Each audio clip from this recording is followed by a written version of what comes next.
Hi, I'm Nick Castellino, and for my presentation, I chose the Book Mountain. Who am I?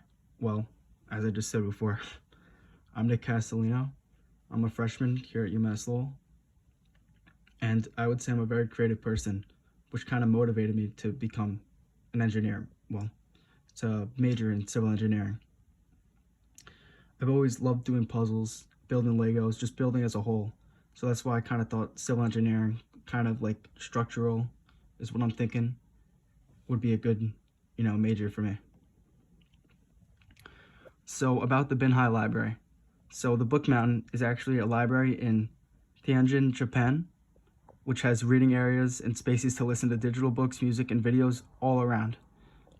It's actually called the Book Mountain because you can climb up to higher flights. It's honestly really cool. I chose the Book Mountain because I was talking to my godmother, and she's a librarian, and she was talking about, like how her library is getting redone, and then a couple days later, I go to look at projects, and I see that this brand new state-of-the-art library is made in China. I was like, you know what? Let's give it a go.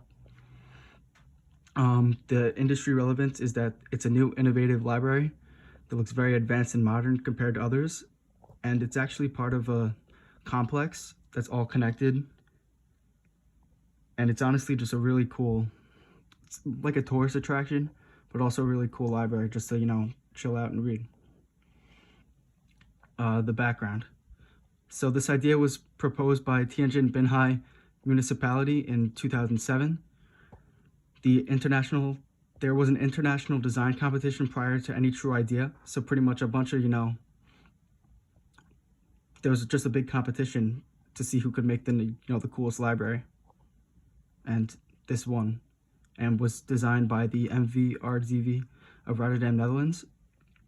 The first floor is 33,700 square meters, and this brand new library can hold up to 1.35 million books. The methods and techniques the engineers used. So they use performance boxed seismic designs relying on structural analysis software. There was a truss-connected system and supporting columns that were designed to remain elastic under earthquakes, being that China has a lot of earthquakes. And it took 3 years under a limited budget. Construction began in 2014 and finished in late 2017. So it ran on time and did not have a big budget, even though, as you could see from some of the pictures, it's very advanced and very cool.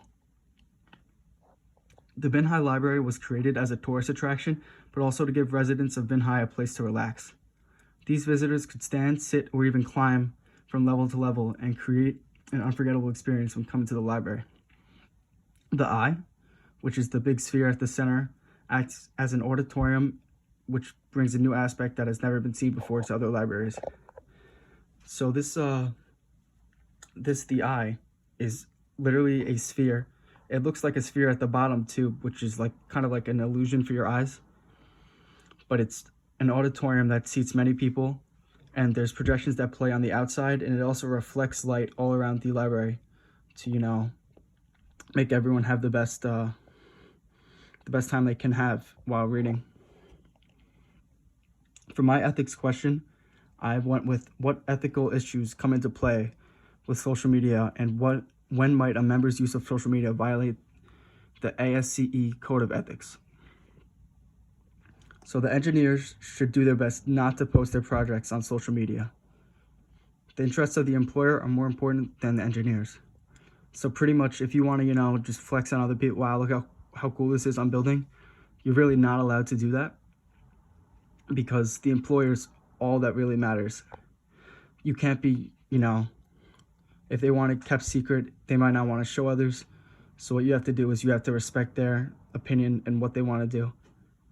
And you can't share it on social media. These engineers also can't criticize another engineer's work on social media. So you kind of have to just, stick to what you're doing and only care about what you're doing, not really focus on others and, bring others down. So just focus on yourself pretty much on social media. And one final thing they can't do is state their opinion on a subject without having proper knowledge, because you don't want to be saying the wrong stuff and kind of, just getting yourself and others into trouble saying things you don't really know are true. And then here are my citations that you provided.